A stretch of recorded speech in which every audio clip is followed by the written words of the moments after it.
Our next session is a panel session. So would our panellists please come to the stage? We have joining us for this session on taking your social media strategy to the next level to stay ahead of the curve.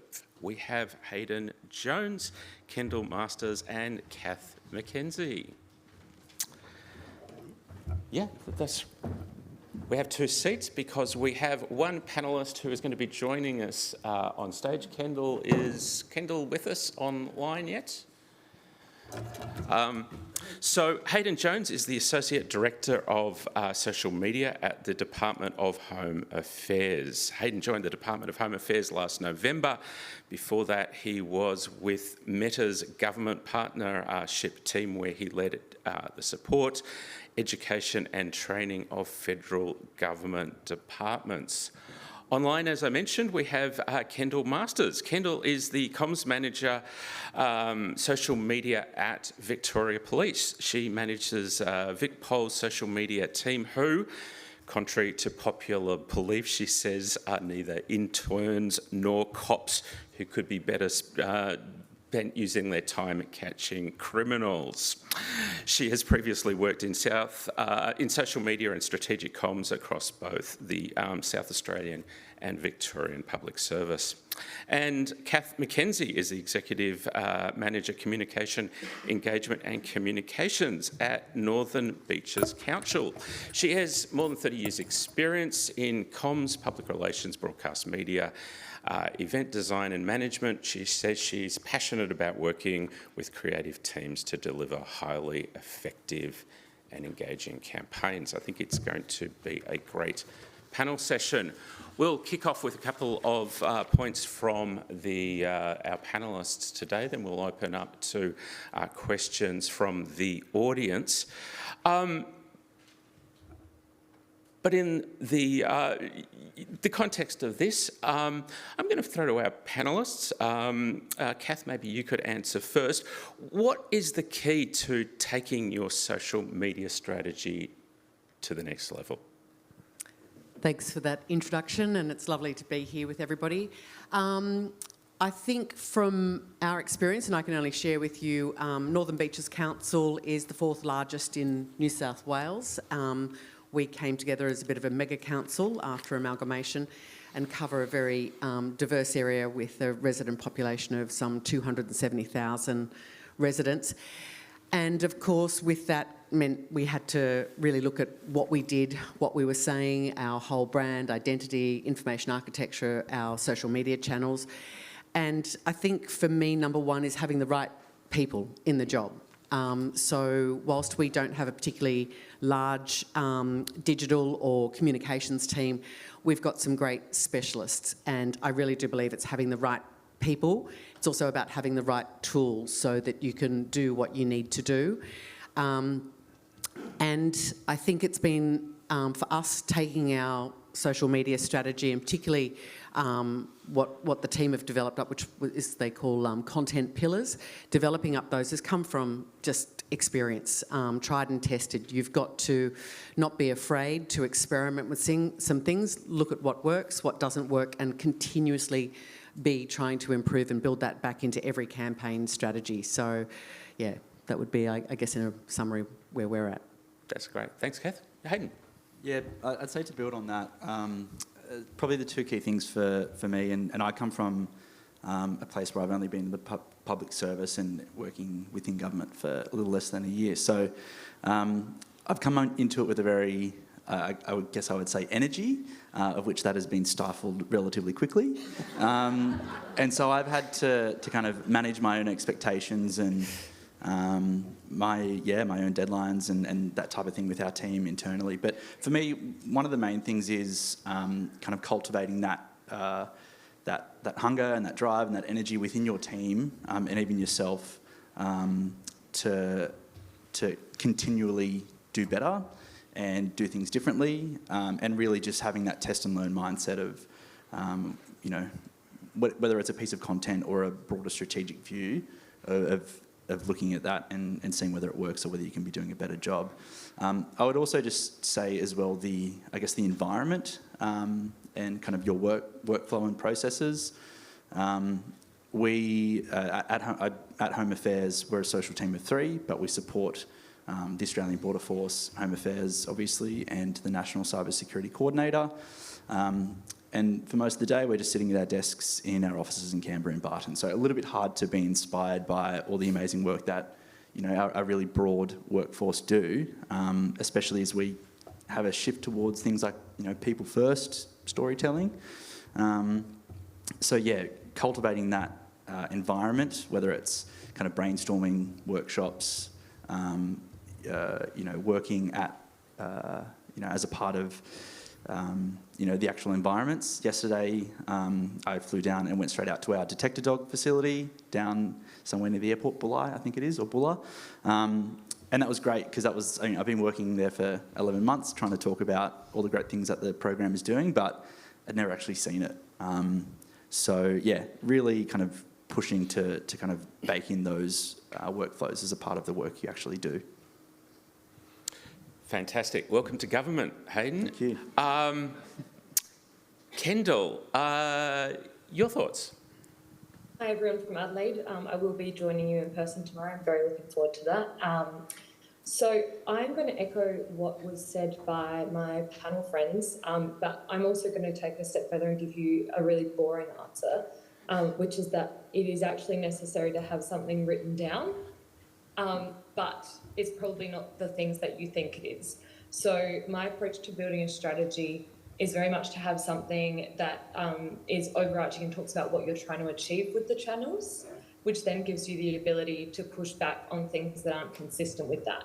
So if you've got something written down that's very solid and that you've had buy-in to and you've sold to the organisation, then you have that to fall back on when people try and hijack your social media channels for other things. So I think that's a really important place to start, but it shouldn't focus on the tactics. It shouldn't focus on these are like the nitty-gritty ways we're going to do that, so that you've got the ability to kind of like weaponize that strategy down the track. And the other part of that is embedding in that strategy. How can I regularly feed back to the organisation? How can I regularly make this a living document that we revisit and that I can continue to get buy-in from my team and from the organisation for? So one thing my team do is every 6 months we have a what is essentially a SWOT analysis where we're going through and we're talking about what has worked well for the last 6 months, what hasn't worked well, what we want to try more of, what we want to get better of. We then basically pull that into this living document so that we're constantly evaluating what is and isn't working. So people are such an important component of that, and so is having those touch points within the organisation. And then the other part is giving yourself something really solid to fall back on. Great answer. Thanks, Kendall. I'm just interested, look, I've got so many questions, but flowing out of that, I'm wondering if the panel has any suggestions on how you can get senior management buy-in for your strategy so that you perhaps can push the limits with some of your tactics. Anyone want to comment? I can speak to at least part of it. So for me, and again, this is a boring answer because no one wants to hear that they should be doing super arduous regular reporting. But we have like a super really, really in-depth monthly report. And the most important part of that isn't the numbers, isn't saying, oh, look at this fantastic reach, isn't look at all this engagement we got. It's about pulling out like a random tidbit and saying, this worked really well and here's why. And so then when you're questioned why you want to do something, you can be like, here's all the case studies we've been feeding you for 12 months. So yeah, that's just something that's worked really well for us. I mean, I will say that moving into TikTok has been like a real journey as far as getting senior management across the line, but I have no doubt that'll come up in a later question. Yeah, you might not have seen, but there are a lot of smiles when you mentioned that. So I'm sure that's going to be some questioning on that soon. Yeah, I was just going to add that we're in the midst of a big campaign that a lot of work went into. It's a digitally led one. It's about changing behaviours with waste management. which sounds very boring, but it's actually really exciting. And getting the senior management and some of these scientists and engineers on board, you know, the team took months of meeting and sharing and planning, and we got to the point of go live, and then they're chickening out. And we do the same, Kendall, provide, you know, monthly reports in depth, because I agree, you've got to keep telling your own story as a comms team about why we do it and to build that trust within the organisation. But I do feel like everybody thinks they're in marketing and everybody knows social. So we finally go live with the campaign. It's performing well. It's only very early days, but we're very happy. And yet one of the directors of this team turned around to my team and said, I haven't been served up a post. We need to do more. We need to do more. And it's trying to explain and educate about the process. And just because they haven't been served up that post, yes, as we know, doesn't mean it's not working. Quite conversely, so yes, regular reporting and education, even with senior management. And, you know, when they're advised, well, maybe when you're, you know, watching your car racing or whatever on YouTube, you know, you should just be liking stuff, and they're like, oh, but I don't use it for that. Well, you're not going to see the ads there, are you? So it's education and reporting, I agree, Kendall, is really important. Yeah, building on that, and I'll try and keep my answer brief because I'm speaking about this tomorrow, so I might use this as a little plug for my session tomorrow. But yeah, education is probably the biggest piece for us as well. It has just been a kind of a constant slog, and kind of untangling the kind of thought processes and points of view from in our organisation, a very big organisation, and, you know, different either feedback that they've had in the past or from different, at sometimes, family members who tell them to do things one way or another. So yeah, that's education is a big one. The other one for me as well is probably finding your advocates within your organisation, especially for the larger organisations, who are a little bit more lean in, who are a little bit more bought in, and probably don't have that same a less tolerance to risk, and kind of getting a few runs on the board in that way. So it's all well and good to kind of have those external case studies of you know, how it's worked and how other organisations have done it, but to show that you can do it internally and for your audience and for your organisation, I think that's really important. So finding your advocates, either other management or other kind of business units or line areas, to kind of to have those quick wins with initially, and building that momentum as well. While we're on you, Hayden, I'd like to ask, what insights from the commercial world, and particularly from Meta, do you think that social media managers in government can learn from? What are your insights that government could be doing better that the commercial sector has already learned? It's a pretty big question. I would say, coming from Meta, I think the having that awareness that they are a corporation, and they have shareholders, and a lot of their work is driven by results as a business and, you know, quarterly profits and that type of thing. And so mapping that back to you know, the work that is done at Meta, it's driven primarily by the ads model. It's what the business is really built on, excluding a couple of things. So having an understanding of what's driving value for that business, it is primarily, you know, keeping people on the apps, reaching more people, and kind of continually providing or showing that value to advertisers to then, I guess, as a business, as a private company, having growth. So I guess how I've used that understanding in my role is really having to think about, in my organic communities, what can I be doing to, I guess, in a way, ladder up to what that business overall wants. And a lot of the time it is, you know, time on site. It's, you know, driving shareability with my content. So I use some of those things as North Stars. Kind of separate to social media as a craft, I think one of the big things is that I've taken over is kind of that knowledge sharing or kind of attitude to knowledge sharing, which again, back to education, it is just really important. We, at least, you know, sometimes myself, we get stuck in our little social media bubbles and think that everyone knows. And when you start talking in engagement rates and CTR and all that stuff, you forget that a lot of your staff, it's either the first, you know, exposure into, or the, you know, the broader organisation, the first window into social media for them. So you really have to step it back and kind of slow down and check yourself a little bit. So yeah, again, kind of education is that big piece internally for me. That's great. Thanks, Hayden. Let's go to the audience for some questions now. Does anyone want to kick us off for this session? Or one down. The person furthest away from the microphone. Thank you. Hi, Sarah. Can you guys hear me? Oh, there we go. Yeah, that's it. Sarah from Donate Life again. I just wanted to kind of ask about, one of the panel members made a point about everybody thinking that they're in marketing.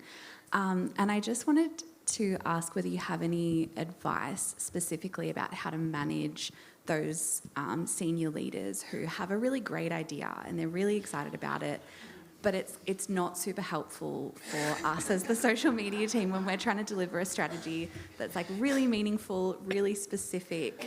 We're a very small team at Donate Life, and we do have that challenge of like everyone having really great ideas and kind of wanting them now.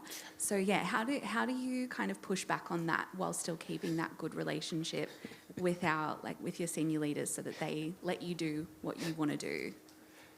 Excellent question, Sarah. Thank you. True story. I had this issue early on in my career, and the managing director wanted something and I wouldn't do it. And he said, "Why?" And I said, "Because it's an effing stupid idea." Wasn't such a bad career move as you might think. At least I got his respect and attention. But for some more enlightened, Kath, do you have some ideas? Yeah, it's something that we are challenged with quite a lot, and I agree, fundamental to that is trying to maintain and keep relationships, which it can really be a real testing point. Everybody within Northern Beaches Council, we have some 60 services we deliver. Everybody's incredibly passionate about what they do, and everybody thinks they're in the game of marketing. So when they're developing a program or an activity, they tend to jump into the marketing role as well. So I've really tried to empower and support my comms team using science, I call it, but it's the data. Use the data to tell the story, what works, what doesn't work, and try to keep those relationships, which are so important, and you need those to be ongoing, but it will get tested, and I found it very challenging even as an executive manager at that level. Come back to the data, come back to the science, use your reporting, what's worked, what hasn't worked. So the team are really great, particularly when we've run campaigns that have had a significant investment, even not particularly huge, but to do that evaluation reporting, share that reporting, talk about it. You've got to do your own PR internally to sell yourself.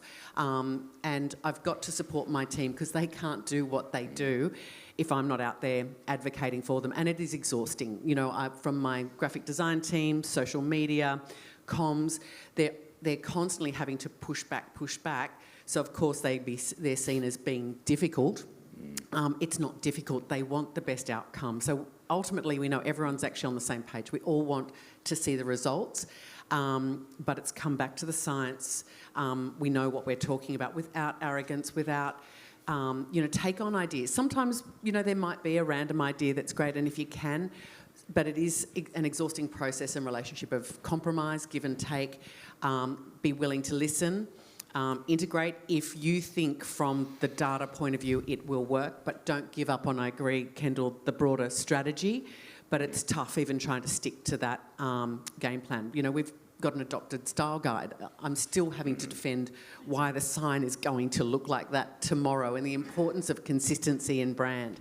But yeah, stick to your guns, maintain your relationships, empower your teams, and use the science, use the data.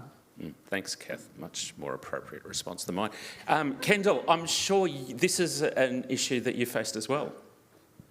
It's actually an interesting one because I would probably say that we are less likely to receive suggestions from upper management where I am, and more likely to receive suggestions from here, there, and everywhere else. I think most, particularly at VicPol, social media is definitely regarded with a note of scepticism, and you'll probably find that most of the, command level have never had social media, and are probably more invested in what's said on 3AW than what is said on social media at any rate. But we do receive unsolicited advice all the time from the other members across the board. And I think, and it is something that I will go into in my presentation as well, but we have done a really good job of giving them the tools to create things themselves without any obligation on our part to assist. So if what they want to create is not suitable for our channels, we can say to them, like, happy for you to go make that and concept test that, and 9 times out of 10, it's actually put in the too hard basket. So I would suggest a very, very low percentage of things take off once the onus is put back on the suggester to actually do the creating. And the other thing is we would often say a question comes up, and this is something that actually does work quite well in government, where there's this idea, normally what they're asking for is not a very simple thing to do, it's actually something that's really difficult. So if you're quantifying that in terms of like what the resources required to create that are, that's also a bit of like a scare tactic, because a lot of the time it's for like a video of some description that literally no one is asking for. And as soon as they realise that that involves like transcribing the audio and then putting the captions on the screen for accessibility purposes and blah, blah, blah, blah, it's enough to make them be like, okay, and you never hear about it again. Hayden? I mean, to echo Kendall's earlier point, like having that piece of paper to quite literally or figuratively point to has been helpful for us. It is hard because, you want to have that rigidity of, this is what flies and what doesn't. But also, I think everyone just wants to be heard. So, at least me, I'm a bit of a yes man sometimes, which I'm working on. But I try to at least hear out that opinion or that perspective, and if you can guide them to all the reasons why that isn't going to work, or at least let them come to that conclusion, or put it back on them to do the heavy lifting. It does, more often than not just fizzle out. So being a little bit more I guess partnerships led as opposed to the person with the keys to the channels, that can go a really long way in terms of like cultivating those relationships, but still kind of hearing those opinions and those ideas from a broader team. Fantastic. We have a couple of questions down the back. Olivia from Services Australia. So I have a question about leadership, leaders who might be thinking about followers, engagement rates, reach, really interested in the high-level analytics for social media. How do you evolve that conversation so it's focused a bit more about how social media has helped you reach specific communication goals? So away from the surface-level analytics, more so how social media might have helped you to reach something specific in the comm space. This is that component I was talking about in regular reporting, where you use case studies instead of numbers. So we probably every month have like 3 case studies, and they're like driven by something that was like maybe a surprise good performer, or something that is consistent with a narrative, like, or an understanding we want the rest of the organisation to come to. So rather than it might even say in there, while the post reached only X amount of people on paper, its impact was blah, blah, blah, blah, blah. And to kind of help them put the 2 pieces together. We also have been trying to, as part of our strategy piece, decouple the idea of success and followers and reach, etc., followers in particular, like I had an item in our strategy last year, or I had a section in there that was about trends in the industry. And one of the things I noted in there was the limitations of fixating on followers, and about how the kind of like pay-to-play model that we've shifted towards has implications for that. But then on the other extreme, like on TikTok, you have absolutely no ownership of your audience.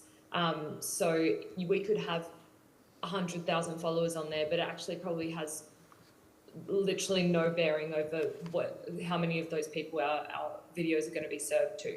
So the followers one is like a little bit easier because obviously reach is such an easy thing for you to quite literally reach for when you're trying to like create something that goes across multiple channels.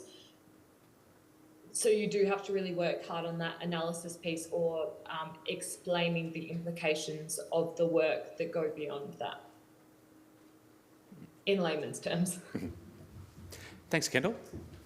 Kath, Hayden? Yeah, I would say just always constantly making that connection to those real world business outcomes.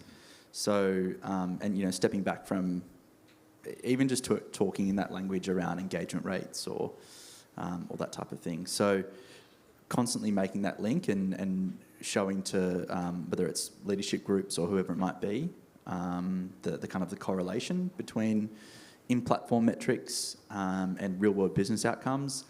I guess the challenge is sometimes it's hard to do that without a lot of money for things like brand research.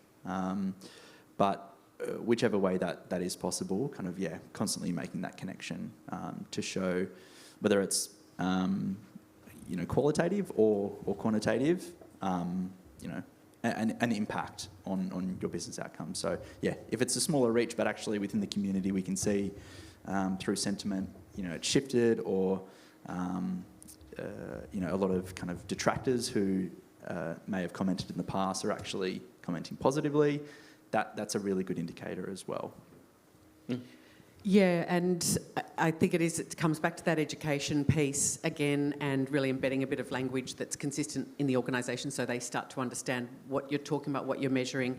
One of our strategies is where we might have a community conversation that's heading south on, let's say, Narrabeen Lagoon. We have a lagoon that closes over regularly. The community's been very vocal about it in the past. Council's not doing a good enough job. They need to manage it better, blah, blah, blah. It has all these other effects.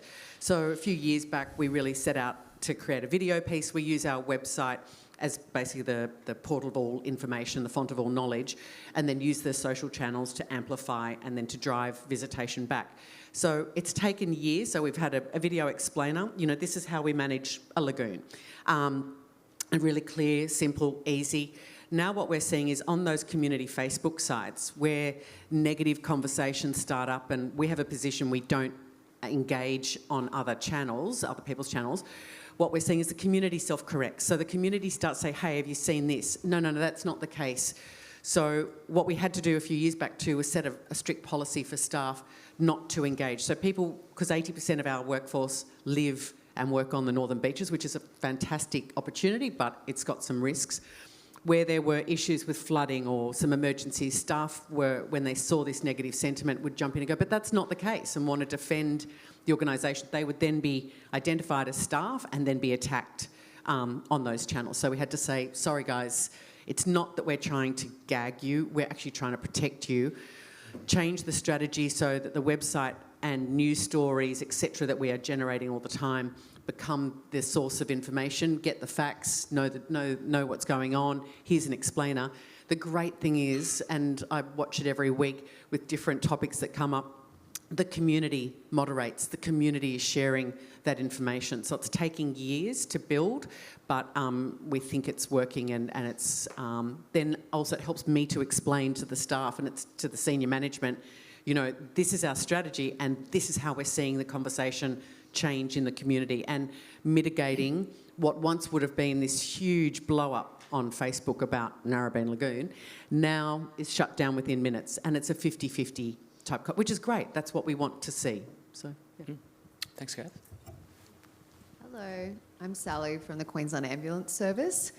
So the work we do in our organisation is literally life or death, and so it means we have quite a risk-adverse executive because the optics of paramedics and EMDs dicking around on social media and the operational demand that continues to increase means that almost every idea that we're pitching with social media can pretty much get shut down. How do you navigate all of your ideas being shut down and also not finding your workforce becoming discouraged by having every idea a no? This is one for Kendall.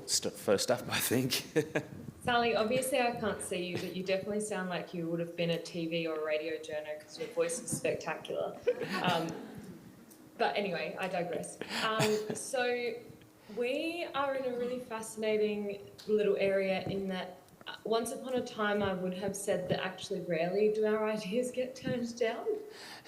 But TikTok has been like a brand new frontier in that respect, and it is like very difficult for us to get things off the ground. We have, as a team, a bit of a boulevard of broken dreams where we like record some of our great ideas that never got off the ground, and you would be surprised by how many of them, like once you get down the track a little bit, can actually become feasible again. One of my team members, every time I turn down one of his ideas, he makes a new meme about how I turned down his ideas. So I've got a whole series of memes saved to my computer that are just all variations of Kendall didn't approve my post copy. So there's another way of people dealing with that one. I do try and kind of give the team like as much insight as I can as to like why those decisions are happening. Which, you know, isn't always that easy because they're not always the right decision. But the other side of that is occasionally there's been times where at the time we were all very cut by something being turned down when ultimately I think we came to believe that like probably it was the right decision and we were glad we didn't go forward with that piece of content. So I don't think that's some techniques to get through it so much as commiserations, and it is absolutely something that we deal with. And I think, you know, the main reason we get past it is by when we have those opportunities to get something out that was maybe a little bit on the nose, like really celebrating how well it did and explaining why it did do well and using that as the leverage the next time. We're also very fortunate, and you might be as well, in that like the other policing agencies on social media across Australia are doing some really cutting edge stuff. So by kind of celebrating the successes they are having as well, we're like creating a little bit of like competition that everyone else wants to follow. Kath, Hayden, you had a... Oh, yeah. Likewise, as a local government agency, we're risk adverse, but I'd say probably not as risk adverse as yours, or certainly what Kendall is doing. I agree, use examples of things that have worked well, and often I try to sell the approach or the strategy with a bit of a safeguard. So yes, we've identified there could be a risk. Yes, we will be monitoring. We would only say schedule it for a certain time when I've got the resources and the team that we can monitor. We've set up obviously filters in the back end to try to capture, be it names, words, etc. that we would not recommend doing this at 5 o'clock on a Friday night or a Saturday morning. Make sure it's when you've got the resources there, we can catch this and we can have a safeguard in place. Now, our safeguard might be we need to turn the comments off, and that's something I don't want to do, and we don't do that lightly, but you're proving or demonstrating we've got some safeguards built into this. So that's another way to approach something you're trying to get over the line. Fantastic. We've got time for one more question, I think, down the front. Thank you. Hi, I'm Meg from Queensland Police. Off the back of Sal's question about risk aversion, I wanted to ask about TikTok and more of the light-hearted content and how you encourage buy-in to be involved in creating that content. That's something we've certainly struggled with our police, encouraging them to be involved. So what strategies have you employed to encourage involvement in content creation? Kendall, let's go to you first. Look, I think we suffer from the exact same thing, particularly with TikTok. There's a level of scepticism about it. and having spoken to some of our colleagues at WA Police last week as well, it sounds like it's an uphill battle trying to get people involved. Some of our biggest successes on TikTok have involved no people, and I don't think there is that is any coincidence. I think that it's literally just that it is really, really difficult in an area where we do want police to be taken very seriously, to also explain the kind of virtues of taking themselves a little bit less seriously as well. I don't think I've got a good answer for it because it is a struggle for us every single day. And I think every time, we're also going through industrial action at the moment, or the policing workforce is. So we're in a particularly sticky area where police being involved in social media has actually been like used as part of that campaign. So yeah, don't have a good answer for that one. We just try and involve them in extremely safe things and be really specific about how the risks are going to be managed. Definitely not something we're touching in the recruitment space. We're trying to use them more in the safety space or in areas where they have some buy-in. As far as like, okay, if people are safer on the roads, then that's less work for you guys, or less of the very bad parts of your job. So that's kind of the only way we manage to get people on board. We actually had a very funny piece of content years back. It's seems like a very boring topic. Share the path. So we've got these dual pathways. We want people to ride a bike, walk a pram, walk the dog, and all use the space nicely. Whereas we were getting lots of complaints in particular bottleneck areas. The staff came up with, the team came up with this crazy idea, and we actually had a willing staff member who played several roles in video content. So went from being a baby in a pram to a teenage skateboarder to, a walker, and she played all of these characters, and it was all scripted in-house. Share the Path was the campaign. It went on to win. It had amazing engagement, and I guess it's that not being risk adverse to try. And for people to see what you can achieve. So what seems like a fairly innocuous campaign with a really silly, creative idea, like, will it work? I don't know, it looks a bit out there. We do lots of pub testing internally. The comms team is fantastic in collaborating in that way. We had a staff member willing to put themselves out there, and it went on to win multiple awards, and we did a series of them afterwards that continued to get really great engagement. So I think to that point as well, on TikTok there is absolutely no issue with using the same person over and over. So it's actually like a very good thing to do. So if you find someone that's keen and like is good at taking the brief and like gets on board with it, just like use them as often as possible. Yeah, I think what I've done, which I've found work well, is kind of shifting the blame and putting, I guess, the reasoning, but even though these are kind of things that we want as a team and a direction that we want to go, blaming the audience and just kind of saying this is a shift in consumption and this is how people consume content and this is the type of thing that they engage with, and mapping that back to whether it's kind of policing work or even if it is literally life or death, saying if we use content in this way and if we structure, storytelling in this way and use these hooks and use a little bit of lighthearted content, especially on platforms like a TikTok or Reels, whatever it is, kind of in that discoverable environment, mapping that back to actually delivering outcomes. So yes, it's all well and good to be lighthearted, but actually what's the narrative that you're saying underneath that? If you're using execution with kind of hooks or, for lack of a better word, memes, like what can you be doing to then actually deliver outcomes? So as long as you can make that link between how the audience is consuming content and what people are actually engaging with to delivering an outcome, that's tended to work well for us so far. And reinforcing what's on trend. So if you can show examples of where that is working. I know, my team are constantly looking at this is what's trending, this is what's working. So even something, I might say, I don't really like the look of that. I've got a fantastic team member, they'll go, but actually that style is working really well in this situation. So use that because it helps to educate me. Then it's like, actually, I've got that wrong. So look at what's performing, what's working elsewhere, globally, etc., and try to use that to reinforce your case as to why we need to do this. This is how, our consumers and our audience is wanting their information served up in that style. Yeah, I had a Halloween post go live about 15 minutes ago, so I'll let you know once I have a look. Yeah. Thank you. We do have one question down the front. Hey, I'll try and keep it quick. Andy from the Australian Renewable Energy Agency. It's a mouthful, ARENA. I think internally there's a lot of, trying to get people on your team. But what about externally? Are there situations in which you've been able to use your social media strategy to try to shift sentiment if you're kind of getting stuck in those, algo loops serving to the haters? And people do like to do that.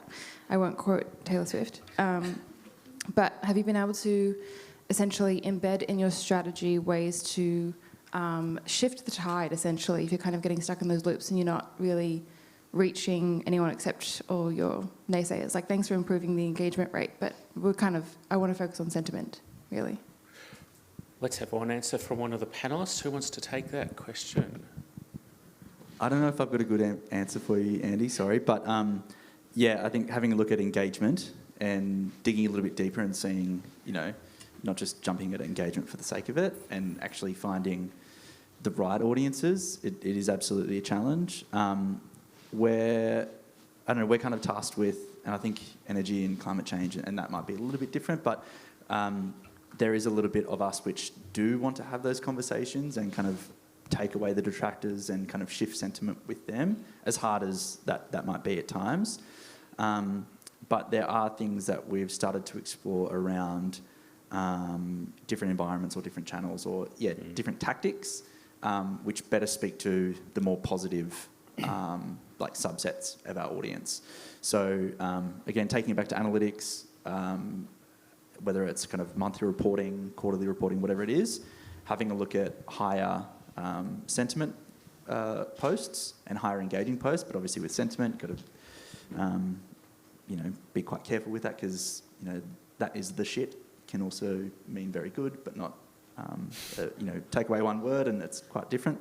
So being quite analytical, digging a little bit deeper into some of that sentiment, and finding the common threads or common themes between those positive, or where that content is going well for the positive parts of your audience, and kind of doubling down on that. Fantastic. Michelle Lee from PMNC is going to join us in a moment to talk, amongst other things, about identifying areas for improvement. But I want to close this off by asking a question along the similar vein. What are some of the emerging issues that we really need to be aware of to keep ahead of the curve? I've already spoken to one delegate this morning about AI. Is that an area that we need to be focusing a lot of attention on, or there are other areas that are coming over the horizon as well? I would love to talk about AI, but as a federal government, we're kind of got a pretty big line through that, so I can't actually provide too much perspective, other than working on a personal device and being inspired by, a couple of bits of post copy here and there. Yeah, that's it. I agree. I don't think AI is where we're going to be playing, particularly in the short term. I will say, and I don't know if this is as an emerging issue, I would say that a lot of government social media is extremely reliant on Facebook. And anyone who has logged into their Facebook recently will be feeling a little bit concerned about whether or not that's overly sustainable in the way that we've previously used it, without, at least organically. So, I guess something that I've been really adamant that we need to do is kind of future-proof our content offering. That's how we ended up on Twitter, that is another whole story. On TikTok, it's changed the way we use Instagram for more reactive things rather than just evergreen content. We're really keen to work out how we can play in Facebook as it is now, and trying to make sure that we're not fixating on the same kind of strategies that we were using even 1 year ago, because it's so completely different to what it was then. I agree. It's the team are really working on trying to work with the algorithms across the different platforms. So yeah, the way we use Instagram quite differently to say how Kendall probably uses it versus Facebook. The team also really look at organic versus paid as well, and just even how they're developing their content, you know, in-app, etc. So there's a whole lot of stuff that the team are. It's a constant piece of work, and I don't think that you can crystal ball too far ahead because we don't know, but we can see certainly things that are happening with things like Facebook. For us, it's also trying to reach different demographics. So we know what we've got, we know what we haven't got, but it's trying to do that. We're limited in that we're not allowed to use TikTok, but in that we don't have our own channels, but we do advertise on TikTok. So yeah, it's going to be really interesting. And the role of AI, I agree, it's something we're thinking about, and I like to play with personally as well to see what we can do, and we're looking at it more in see and play with it and keep across what's happening and emerging. And I didn't mention it, but one thing to be aware of is like, how can you be deploying broadcast channels and things like that? So some of the stuff we're looking at are like, can we have a place on Reddit? Can we use broadcast channels for more of that news type content that's not reels or like the traditional sort of Instagram content? Is there maybe potential for us on using like WhatsApp for like news content? So those sorts of things, thinking outside the box a little bit, because like traditionally social media has been essentially just Facebook and Twitter for lots of government agencies, and I think anyone who works in this industry would be like slightly concerned by that. Yes, I think we've got a whole conference just in all of those issues. But look, this has been a fascinating conversation, and I've really appreciated hearing the thoughts from local government. Kath McKenzie, thank you very much. From a state authority, so Kendall Masters, thank you very much. And from the federal government, Hayden Jones, would you please join me in thanking our three panellists?